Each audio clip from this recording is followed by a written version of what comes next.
My name is Ned Denison. I'm doing the interview today. I'm the chairman of the International Marathon Swimming Hall of Fame, and I'm also a reasonably accomplished marathon swimmer with more than 50 epic swims. Today, we're going to be interviewing Padraig Mallon from Ireland. So I'll kick over to Padraig to give you a longer introduction of himself and his various enterprises. I'm Padraig Mallon from Northern Ireland. I've been involved with swimming all my life, from challenge swims, ice swimming, piloting, crewing, and just general fun in and around water. That's basically me. You're too humble.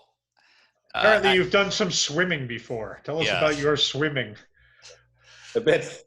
I've done some challenge swims, some marathon swims in and around Ireland, England, South Africa, and done plenty of crewing. Pretty proud of the piloting that we've done.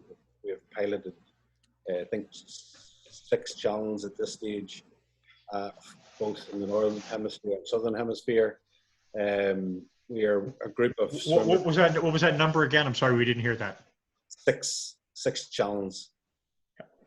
So, and we're a group of swimmers that love swimming, love piloting, love crewing, love inspiring and driving people to their limits and helping them reach their dreams, and just love being involved in this mad sport.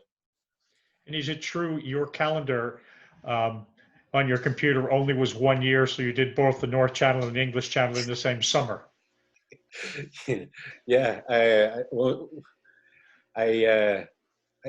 English Channel wasn't really one of my on my to-do list. It was just a ticking match to get to the North Channel, because I wanted to go to the North Channel and have the confidence to be able to do it.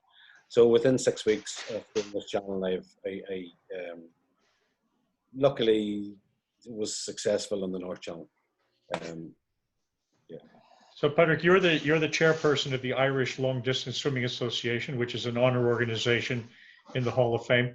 Can you tell us about the North Channel that you folks manage and accredit the swims for? Why do people say it's tough? I've been up there a couple of times. It looked okay to me. From the ferry. Yeah, no, the North Channel. It's the weather.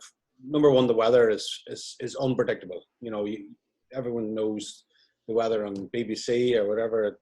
It's 90% right, but when it comes to the North Channel, it's usually only about 50% right. The weather temperature is averaging 13 degrees during the season. You might be lucky to get a 16-degree day, but if the wind picks up, the temperature of the water drops again. You've got the lion's mane. Some people they don't bother. Other people, their body can't cope with their venom. It's a long slog of a swim.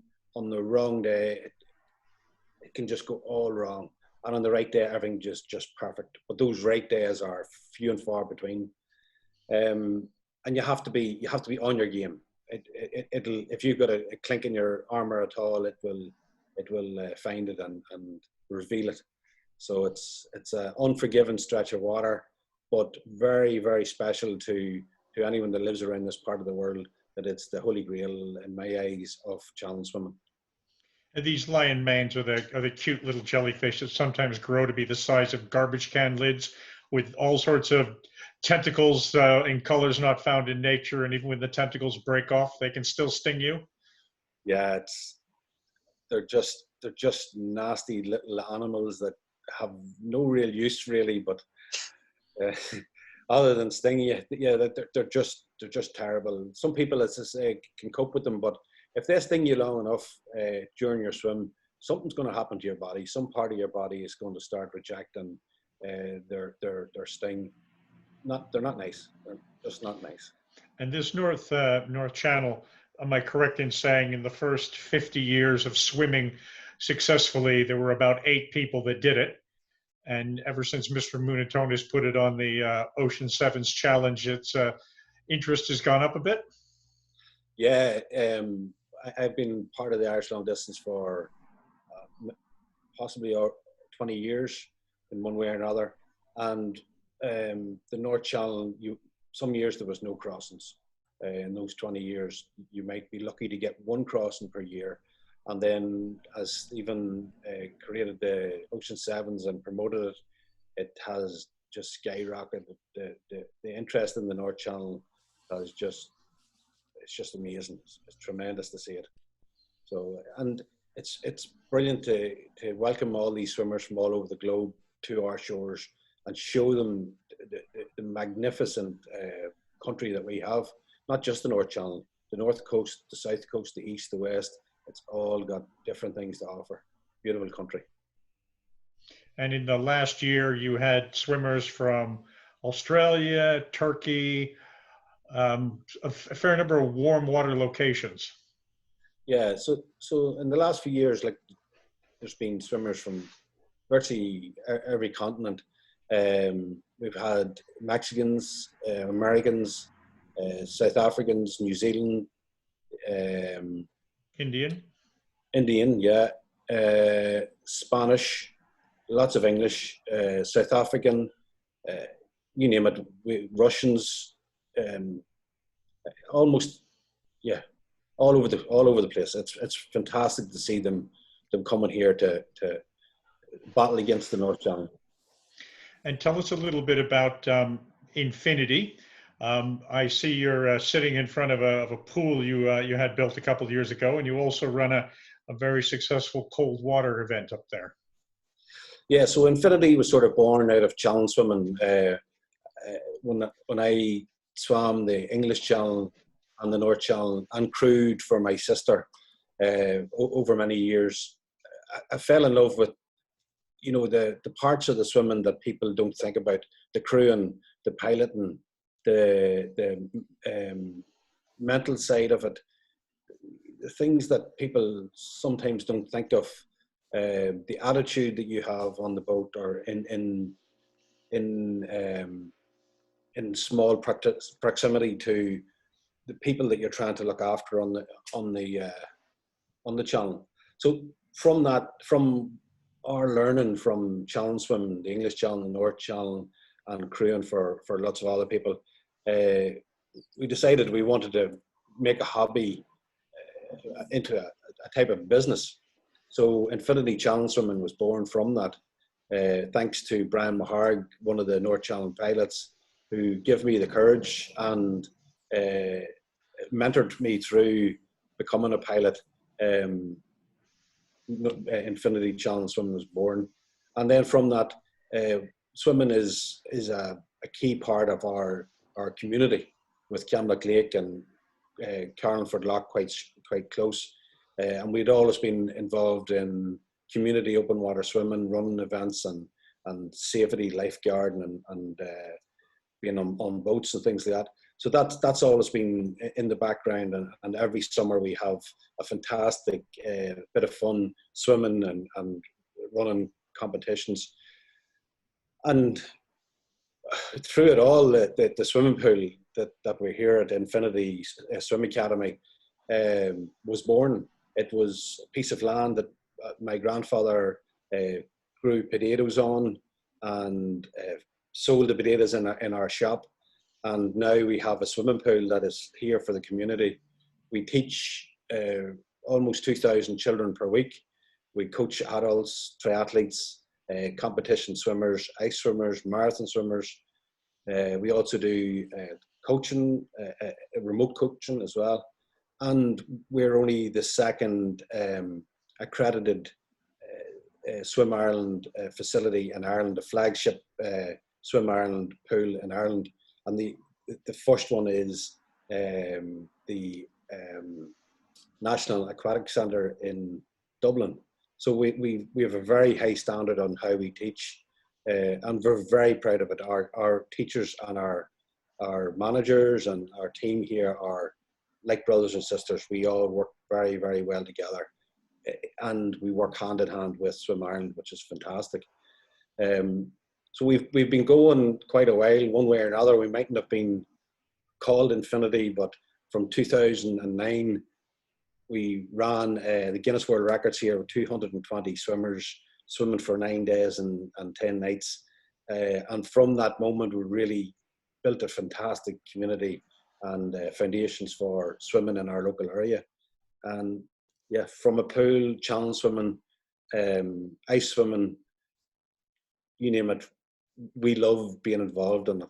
And our motto here for the pool is learn with us, swim anywhere.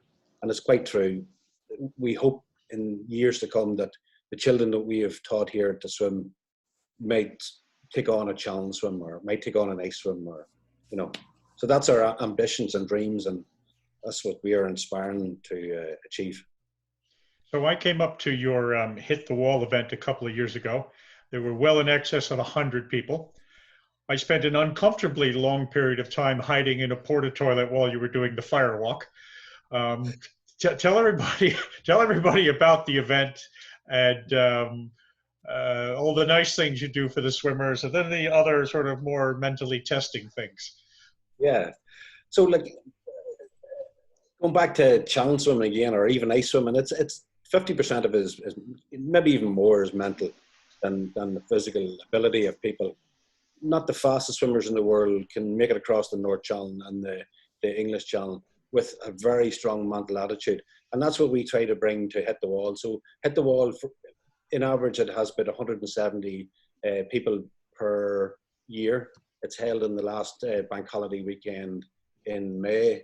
And unfortunately, this year's cancelled due to the circumstances. But and we try to push people's limits both mentally and physically. The mental side of it for a few years was a fire walk. So we would try to teach people that it's possible to push their own boundaries. And then last year we've done a totem pole where you had to climb up a large 60-foot telegraph pole and basically jump off the top of the telegraph pole, obviously with a harness and a rope. But it's still you have to have a bit of faith in yourself to go for it. And then we take in the cold water. So the Carnford Loch in May is roughly about 2 degrees warmer than the open sea.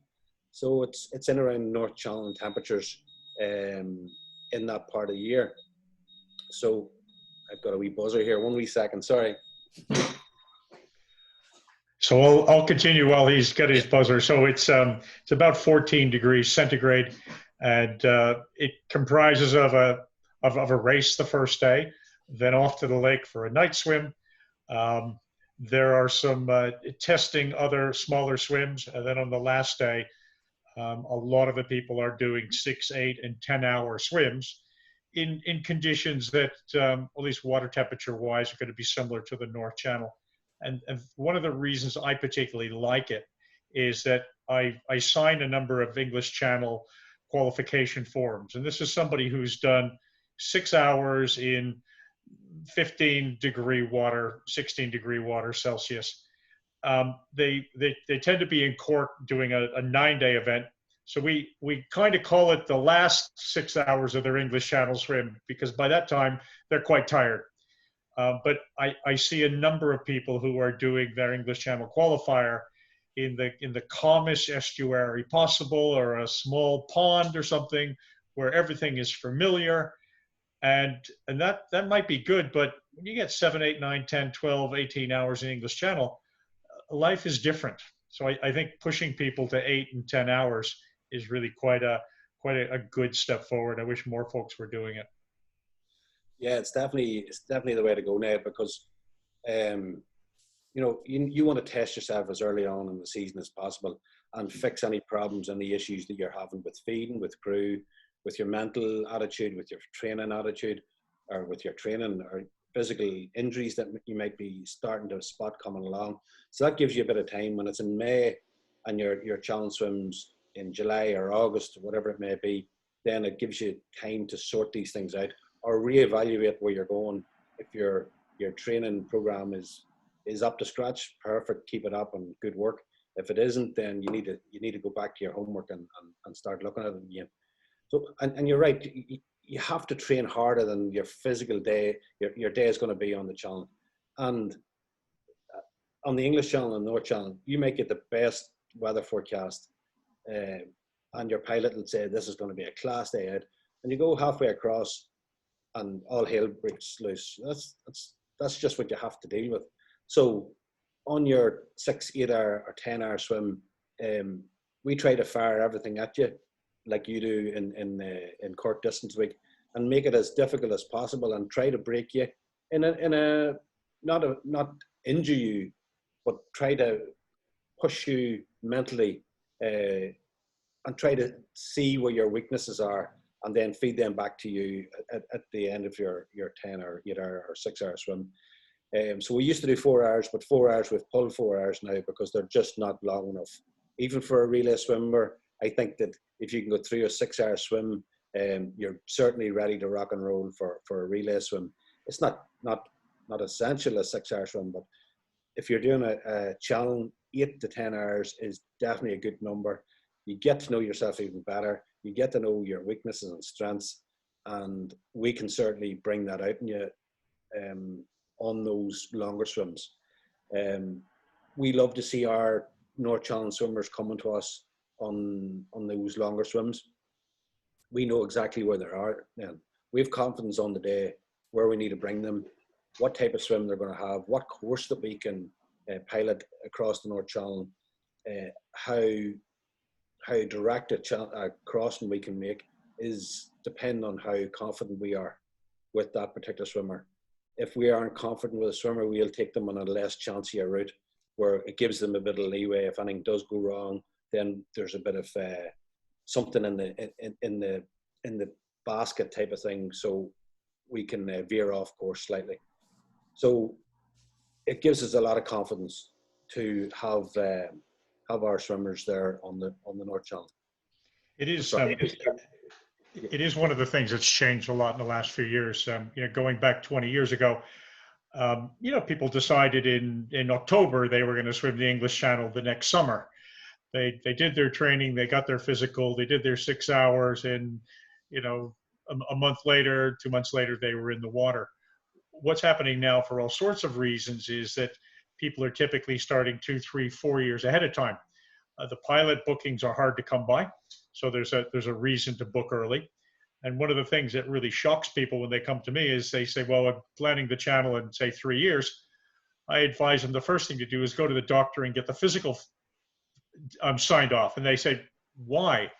And I say, well, if you work really hard for 2 years and then you fail your physical in the year of the English Channel, you're going to feel a little bit stupid. So just go get it all checked out now. Make sure you're in reasonable physical shape, and don't wait till the last year to get your 6 hour swim in. Do it the year before. Bring everything forward. Go off and do a 15K swim in unknown waters the year before and get your head around it, because the North Channel and the English Channel, for that reason, they're not friendly pieces of water. No. There's nothing very friendly about them, even on the nicest day. It's long point-to-point swim, not a lot of stuff to see in the middle, and they can take some getting used to. Yeah, definitely. You want to make all your mistakes on your training leading up to it. If it takes 2, 3, 4 years to do that, then that's where you need to be. Some of the greatest swimmers that we have had the pleasure of piloting have made the silliest mistakes on their training, but the smart ones learn from the mistakes. Good friend of mine, and you know him as well, Keith Gary, made some silly mistakes on a swim that we were doing, the Port Oriel swim, a 25K swim, but he came back 100 times stronger, 100 times more organized, and his wife knew exactly how to push his buttons as well.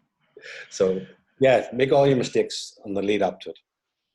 You recently had a trip down to New Zealand for the Cook Strait. Your sister was an aspirant swimmer. Tell us about the trip. Tell us what you learned. Tell us the differences. Yeah, the piloting, that European, I suppose we call it, the type of piloting where you're swimming beside a boat, and the New Zealand way of swimming is slightly different. I can understand the reasons for having a small rib beside you, a small dinghy beside you, and a larger boat sitting off, and the way the Europeans or the English Channel and North Channel work as a boat beside the swimmer, just one main boat. There's some large fish down there, and I suppose it's easier to get, you could almost jump onto a rib from the water instead of trying to get into the main boat if something starts to creep about underneath you. That's one major benefit. And the other one is that with the second boat, if they're going before, ahead of the smaller rib, you can spot what's going on in the currents. So there's massive currents down there. There's a lot of stuff happening under the water, and it's not predictable. We unfortunately got our ass kicked, and I have to put my hands up. All 5 swimmers that were out that day, Colleen and Anna Strunham from Brisbane, were with us, and we couldn't make it. If we had another 12 hours, maybe we could have, but the girls were in the water for 11 hours at that stage. We were making headway up until about the 10th hour, and after that, we weren't making headway towards land. We were doing probably 1 kilometre per hour towards land, and we still have 7 kilometres to go when we pulled the pin. Yeah, we learned a lot. I think, like every channel out there, you learn every day you go out. Even the North Channel, the guy that turns around and says that they have the North Channel or English Channel or any other channel in the world off to a T, and they know exactly what's going to happen. Totally wrong. You have to give the sea and give the ocean the respect that it deserves. On that day, the currents ran for approximately 9 hours southwest, and when it turned to go northwest, it didn't happen. It basically was pushing us back from land for two and a half hours. Yeah, unfortunately, no swimmer made it that day. There was South African, Indian, Australian, Irish, and I'm not sure the 5th person was from, but yeah, all top swimmers that already had succeeded on the North Channel never made it on the Cook Strait. But it was a fantastic adventure for us. We were honoured to be able to show our hand on the Cook Straits, and we were welcomed by the community in New Zealand, and it's a beautiful, beautiful country, beautiful people, and hopefully we'll be back again next winter. Northern Hemisphere winter, we hope to go back again.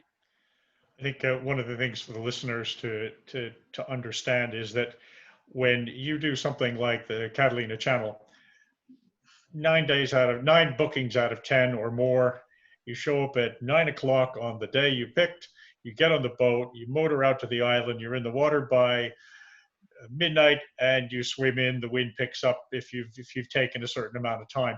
It's a fairly predictable piece of water. They can see the storms coming all the way across Pacific, and it's the Pacific Ocean in that respect.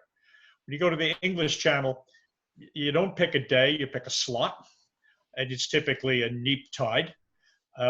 It's not uncommon for the neap tide to be completely blown away and no one swims, and people hang around the next week for the spring tide. And it's not uncommon to miss your slot for the entire year. So you've been training for 3 years and you get over there and there's no swim. Pretty soul destroying. In the Cook Strait, I just reminded of our mutual friend Attila Manioki from Hungary, who's now the person with the fastest combined times on the Ocean Sevens.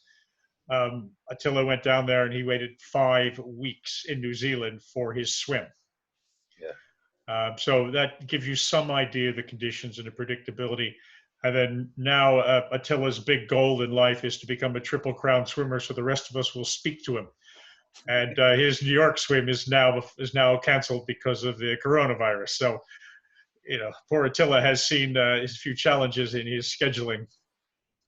He certainly has. I have a lot of respect for Attila, the courage that he showed, not only on the whole journey through the Ocean Sevens, but I witnessed his journey on the North Channel, and his second attempt was. We basically thought it was just a matter of him turning up and swimming it. How wrong were we? was one of the scariest moments in swimming I've ever had. Being beside his hospital bed for a few days when he was in a coma, just wasn't pretty. The man is so strong mentally, physically. He fought his way out of the coma, and 4 or 5 days later, he was home with his family in Hungary.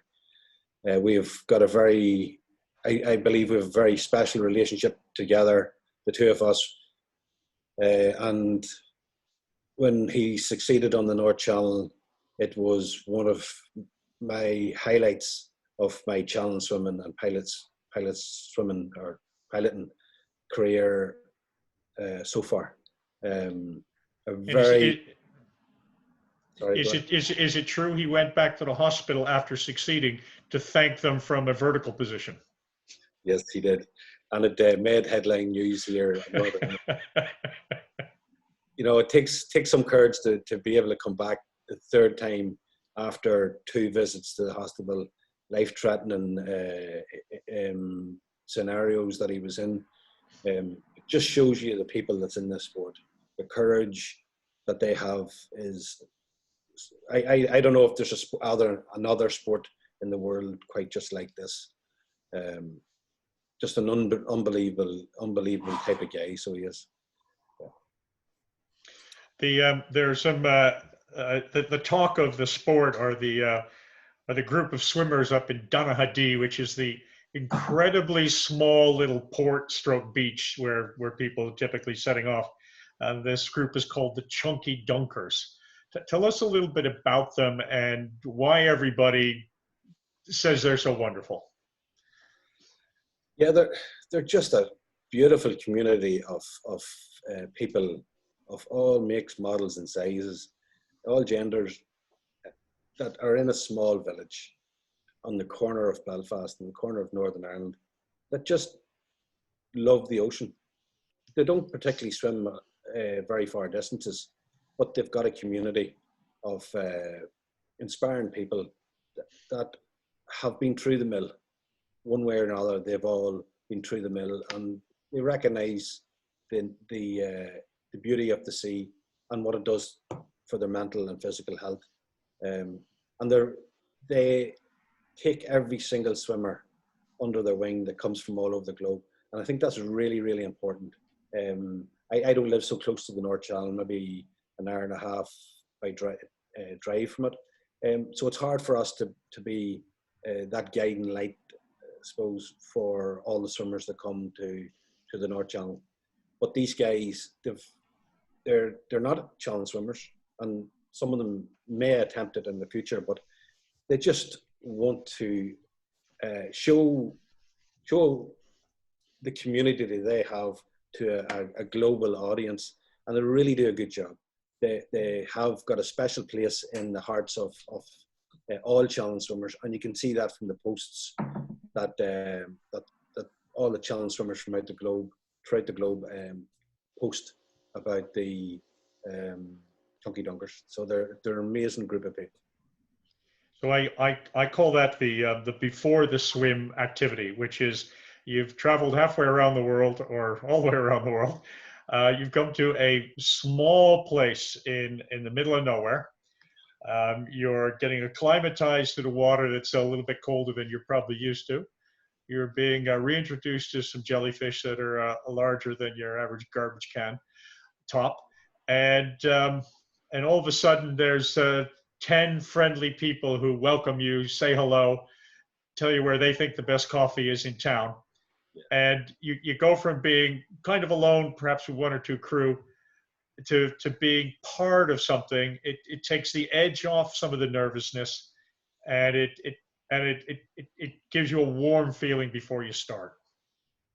Yeah, definitely. Yeah, them guys, I take my hat off to them, because they put these swimmers from all over the globe at rest. They really do, and guide them. And let's talk about after the swim. So you've got a place where people are signing a wall, and then talk to us about your personal journey. You recently had awards in Ireland where people came from around the world, and you also went down to Australia to be part of the award ceremony for some swimmers down there. Tell us about the afters and how long the glow can go for people. Yeah, sometimes the glow goes on for a lifetime. You know, you can see, especially the North Channel, anyone who's conquered the North Channel or been successful there, really holds their head high, and rightly so for a good part of their life anyway. I know I'm so honoured to be able to say I'm a North Channel swimmer, and maybe someday you will, Ned.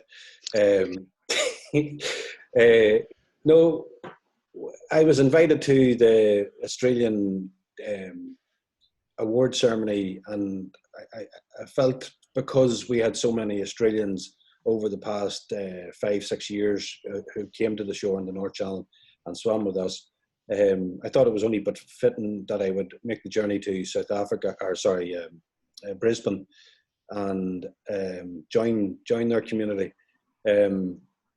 Fantastic bunch of people, like they are everywhere in the globe.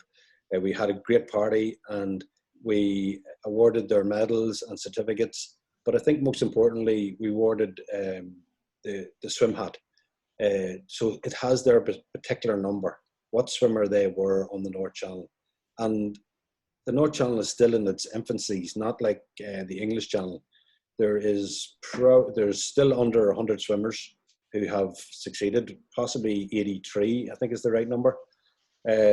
So there's only 83 people in the globe that have swum this, and there's 83 swim caps being presented, or in the motions of being presented. So to me, that's very unique, and I think that's nice to be acknowledged that you're a unique person, and yeah, just that one wee nugget of gold for all those swimmers, I think, is important. They can hold their head up, high up. Irish people aren't usually good at shouting and clapping each other in the back and stuff like that, but I think we need to get better at it, because it's a pretty unique sport, and anyone who takes on one of these challenges needed to be respected. Whether they're successful or not is secondary. So, yeah. And you recently had your awards in Ireland as the chairman of the Irish Long Distance Swimming Association, and that long distance has really never been defined, but it's probably clearly more than a mile.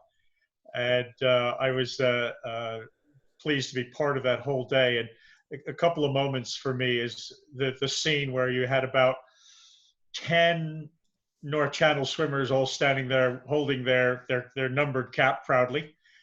And the other thing that was very shocking for me, not as an American, but as somebody living in Ireland for almost 20 years, is this whole idea of applauding. Americans can applaud for 4 days in a row without stopping for something to eat or drink. Ireland, not really the same, but you must have had 85 rounds of applause in about an hour and a half. And I never saw anything like it in Ireland. And people walked out of there, absolutely enthused about not only perhaps what they had accomplished, but they were looking over and going, "Oh, so you're the guy that swam across the Aran Islands. I always wanted to do that. I spent my summers there. Let me buy you a drink and let's talk about that swim and how can I get that organized for next year?" Or, "So you did Catalina last year. I always read about that. How did you do it? Who was your pilot? How did you organize it?" And a lot of plans were made during and after that event. So that's kind of the afters in the event. We probably don't do it enough as a sport. No, it was fantastic, and thank you, Ned, for the welcome and for your community to help organise it in Cork. Kinsale is a beautiful place. Ireland is just an amazing country, but you're right, we don't celebrate each other's successes so much. And as you've said before, anyone who sort of tells other people about their successes in this country is going to get a tomato fired at them. It shouldn't be that way. We should celebrate everyone's successes, and it's important. It's important to celebrate successes of everyone in this sport. It's a tiny, tiny country. It's a tiny, tiny globe of a community that we are all involved in. So Cork was the Irish Long Distance Awards were spectacular. I really think they were spectacular. They were far better than we ever imagined. We were blessed to have Jacqueline as one of the main organisers, and yourself and Carl Kasha. I hope I'm pronouncing that right. Who made the day fantastic. The people came from every corner of Ireland. We had record numbers, and we celebrated all the achievements that we could pull out of the hat. Some weren't from this year, some was maybe for 4 or 5 years past, but achievements that we believed should have been recognised, and we were making sure that they were being recognised. And I've never met some of the faces we have met are in their names are etched in history, and we got to meet some of the greats who came to the awards, which was fantastic. Colin O'Neill, I've never met the man. I've seen his name many a time as I look through the records of the North Channel. Conor Gunn, my parents have been talking about Conor Gunn from their childhood. I got to meet that gentleman, and we get to come together as a community then and build a community, because that's what Ireland is missing. I think it needs to be Ireland as a community instead of Leinster, Connacht, Munster, and Ulster, and that is starting to happen, and it's good to see that. Yeah. So one of the things that happened at the awards that others might be interested in is I had attended a number of channel dinners in Dover, and one of the interesting things that I remember is at the CSA dinner, they brought people back after 50 years. After they had done their channel. So 50 years later, they brought them back, and they usually weren't running up to get their recognition, but they made their way deliberately up to the stage. People in their 70s, 80s, and 90s. And we looked at that and we said, it's probably not going to work so well in Ireland because it's going to be a while before we're there. But we did a 15-year. So we brought the English Channel soloers and relayers back after 15 years. And a lot of them had trained together and had been part of that whole experience together, but really hadn't seen each other for 15 years. And that was a great reunion. So I would encourage people around the world, find a way to put a reunion into your next event. And it might only be 5 years, doesn't really matter. But it's a way of bringing that group back together. I want to talk to you about the newest hero in the North Channel. So for years and years and years, it was Alison Streeter, the Queen of the English Channel with 3 crossings, and it was Kevin Murphy, the 34 crossings of the English Channel, who had also done the North Channel 3 times. And then people would do their kind of singles and disappear. And this woman, Caroline Block, has got some ideas about herself. Tell us a little bit about her, what she's done, and what she plans to do. Yeah, well, Caroline came onto our radar maybe 5-6 years ago. We were organising a swim camp in Italy, and we got an email from an American lady that we never had heard of or met before, Caroline Block, saying, can I come to your training camp? And we were trying to keep our numbers low because we were trying to just see if it would work. So we had 7 swimmers in total. Colleen, Keith, Sabrina, Olive Conroy, a few others, and Caroline as well. So Caroline came along, and I was quite impressed with her stamina and ability to just keep going like a clock, tick, tick, tick. It was pretty impressive. And I said to Caroline, and we got to know her, and we in the evening times we'd have pizza and beer, and we chatted extensively every evening. And I said, Caroline, come to Ireland and have a go at the North Channel. I think you're well able for it. So next year, Caroline lands on our shores and gives the North Channel a go, and you get to know a swimmer, even if you don't talk to them. When you're beside them on the boat and you're watching them, and you're watching how they feed and what their attitude is, and and what their stroke count is. And Caroline was the exact same at the start of the swim as she was at the end of the swim. There was no difference. There was no difference in her attitude. There was no difference during her feeding. There was no difference to her stroke rate. And I said, Caroline, that's quite unique. Yes, he hasn't got the fastest time, but that ability and her stamina was quite unique. So I said, listen, come back and join us again. She emailed me a couple of weeks later and said, what about a two-way? Yeah, I love a challenge, and I knew Caroline could trust us. She did trust us because we were through a lot of rough stuff in Italy, and her first North Challenge did not go according to plan. She was kicked from pillar to post, but she shakes her head funnily, and that was the same at the start of the swim as it was at the end. We giggle and away she swims. But she came back the next year and she attempted the two-way. We got pushed south on her first way, and it took longer. Again, the weather did not play a ball for her. She was in great spirits. I swam to shore, left the boat with Charles and swam to shore with her, and laid out grease. She played the grease. We had a chat, and she said, "Yeah." I says, "Are you fit to go?" Yeah, no problem. It was as if she just got into the water 2 minutes before that, and she started swimming again, and no problem whatsoever. Her mental attitude is second to none. I kid you not. So we swam, we swam for the next, I think 7 hours. And because we were pushed so far south, we were completely off target. We needed to be further north on the return journey to avoid Belfast Lock. And unfortunately, we weren't. The night came in, and the ambient temperature, it must have been about 4 degrees, but the cold never annoyed Caroline. The jellyfish, it was just jellyfish soup.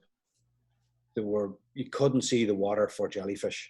There were thousands and thousands and thousands, and the venom just got into her. She couldn't.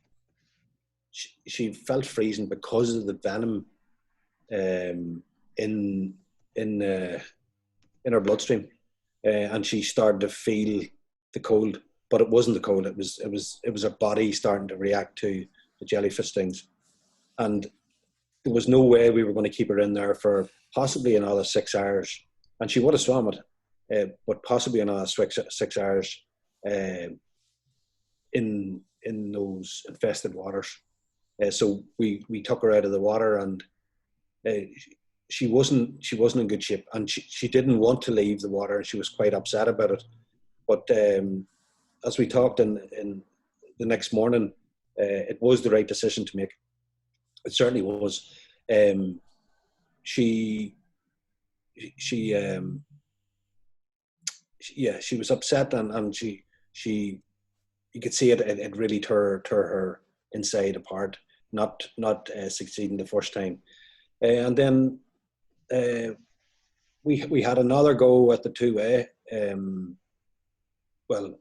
We had another go, at the two-way, and it was pretty similar. Unfortunately, the weather that we got wasn't as kind, and you plan these things to be perfect weather, and you do your best for every swimmer.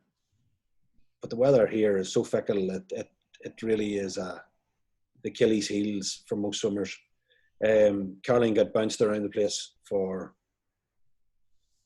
hour after hour after hour, and it took longer to get her to Scotland on the first crossing than ever before of any of her swims. We were far enough north, but the weather just continued to get worse and get worse, and it just wasn't fair on Caroline. Again, we didn't get far enough north, and Caroline's speed started to reduce. on the return journey for the second two-way, and we couldn't do it to her. We couldn't keep pushing and pushing and pushing. It wasn't there, and it wasn't for her and Caroline. And then last year, Caroline came back for a fourth time, and her plan wasn't to swim the North Channel. Her plan was, and we had agreed as between Caroline and I that we wouldn't go for a two-way last year for different reasons between me and Caroline, and that she would go for the Isle of Man and the Isle of Man solo. So there was a race on between Sabrina and Caroline, and when Caroline's window came, the weather at the Isle of Man was not acceptable for a solo swim. It wasn't safe, so we decided to have another go at the North Channel, a solo one way, which not too many people can do. I don't know anyone in the world that I could say, yeah, right, so instead of doing this swim, we'll go and do the North Channel. She has the measure of it. She definitely has the measure of it, and she has got the exact same speed when she starts as the second that she finishes, and it's quite unique in a lady. We've become good friends over the years now, and hopefully someday she will come back to the North Channel to fulfill her dreams, and we will be here to guide her to fulfill her dreams when that time's right. Is it like many places that the jellyfish come up at night? Yeah. Unfortunately, that night that she got very badly stung, the water, there was no movement in the water. The water was completely still. There was a good moonlight. It was good moonlight at that night. So the jellyfish just raised to the top of the water, and she was just scooping them out, hand after hand after hand, and it just I couldn't do it myself. So in order for somebody to make this two-way, yeah. Is it probably safe to say you needed a night without rising jellyfish?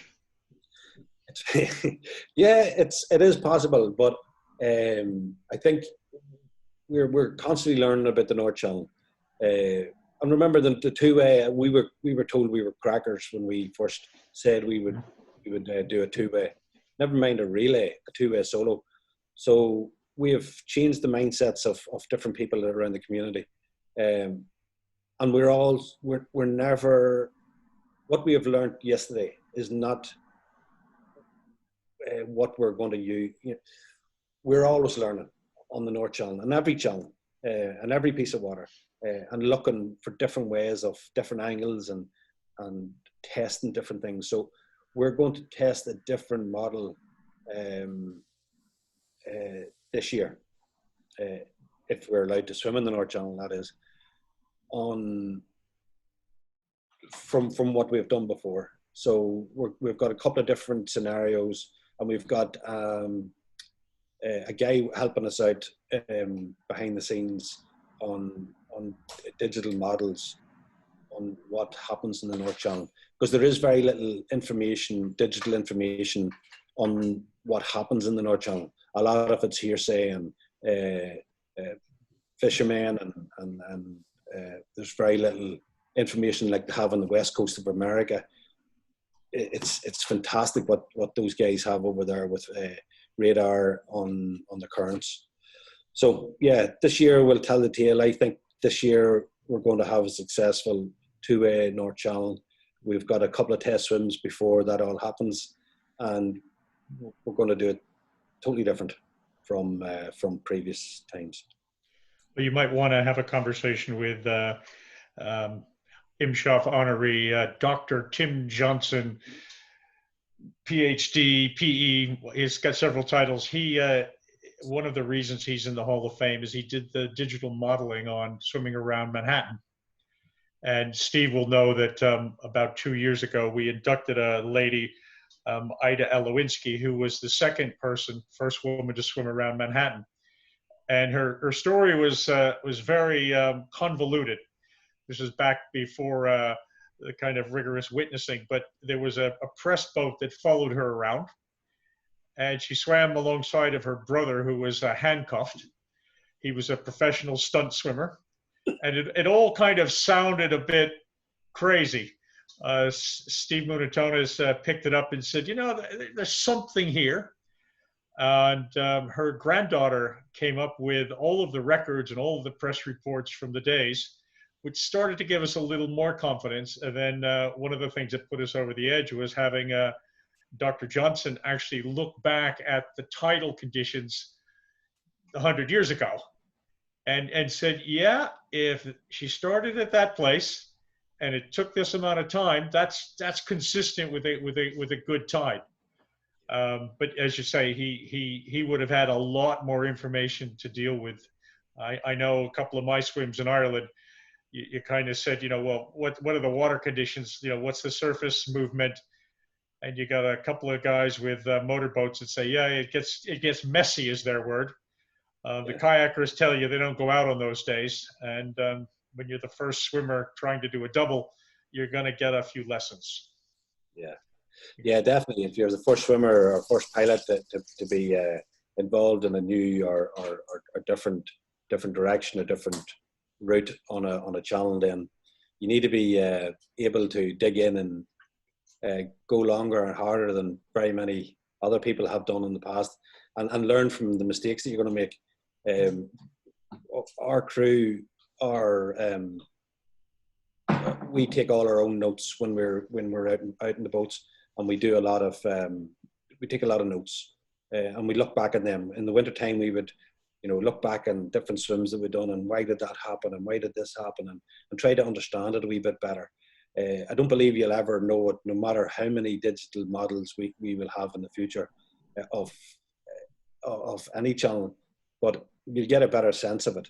And there is a lot of luck to be played in most of these swims, and none so much as the Dalriada. It's wicked fast currents where we have had swimmers up to 10 kilometers per hour speed swimming on their own with currents pushing them off the land.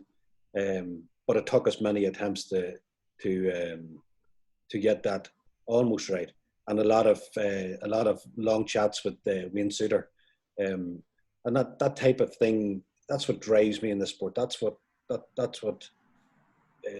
fulfills me in this sport, is the piloting and the what if and research and attempting different angles, and when someone says you can't do that, that's where we come into our own. For the listeners, most of the epic channels around the world are kind of across the shortest piece of water. Not all of them, but most of them. In the North Channel, that shortest piece of water was thought to be unswimmable because the currents were so strong. So the classic North Channel swim is considerably longer. Mercedes Gleitz, Hall of Fame swimmer from a century ago, was one of the ones that kind of gave up on that shorter swim. And Wayne Suter was a South African swimmer of moderate speed, and just went out with a tremendous amount of planning ahead of time and proved this swim was possible. And I believe, is it Sabrina who now holds the record on the swim? Is that my fairness? Yes, Sabrina, I think, has 8 hours 34 minutes is her time, and Wayne's was in around 12 hours. But Wayne's route was significantly different, though the route that we're working off is the one that Wayne had researched and developed, but unfortunately it didn't happen for him on the day. But I can I totally respect the guy for offering us all his information on a platter, and was just hopeful that someone else could do that swim someday. So when Sabrina swam, I would say the temperature didn't hit 11.5 any more than 2 hours. Most of it was in 10.5, and she had a real difficult time with the temperature, but succeeded. And I'm looking forward to that swim in the future, because it's a real exhilarating swim for everyone involved, the swimmer, the pilot, the crew, and things happen dramatically, because swimming due east or due west, and suddenly you're going south within 2 minutes. It just changes the flick of a switch. So this particular channel is interesting to me because we've got the English-born woman of German extraction, Mercedes Gleitz, from 100 years ago, who declared it was undoable. We've got the South African swimmer, Wayne Suter, who proved it could be done. And we've got the Swiss woman living in Ireland, Sabrina, who's now holds a record.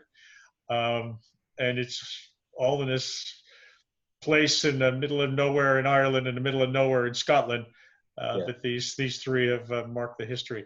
Patrick, we've come to kind of the end of our hour.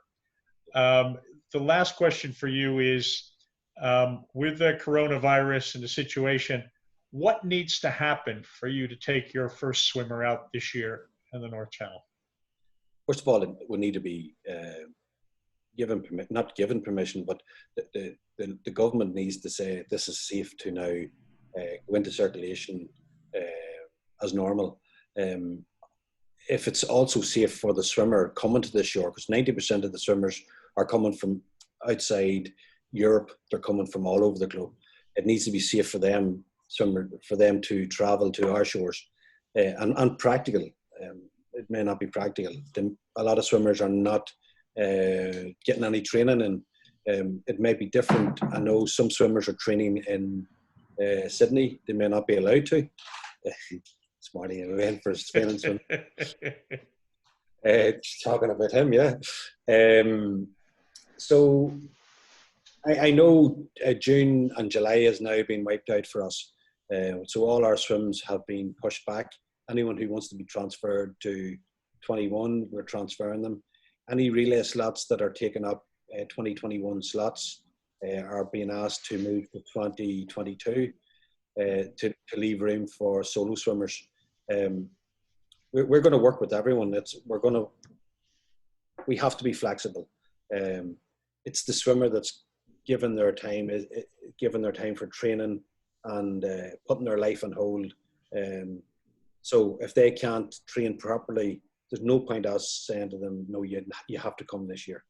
We're going to be totally flexible with every swimmer, and relay swimmers need to be flexible with the solo swimmers, because solo swimmers come first. That might sound harsh, but the solo swimmer is putting the most effort into their swim. So we'll work with everyone. Once it's safe for people to travel to Ireland and for us to take swimmers on a boat, we'll be doing that.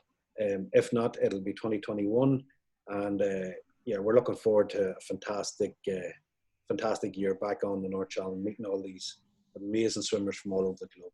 We're looking forward to it. And by the way, Stephen had a question in regard to which nationality of swimmer is the gutsiest or the best in terms of challenge swimmers. And I think over the years we've seen a good few swimmers, gutsy swimmers, coming to our shores from all parts of the globe. And I would have to say, my hand on my heart, the gutsiest swimmer and the best swimmer on the North Channel is the female swimmer. I'll leave you with that. Thank you very much, Park. See you later. Thank you. Cheers. Thank you Bye. for your time. Thank you all. Bye.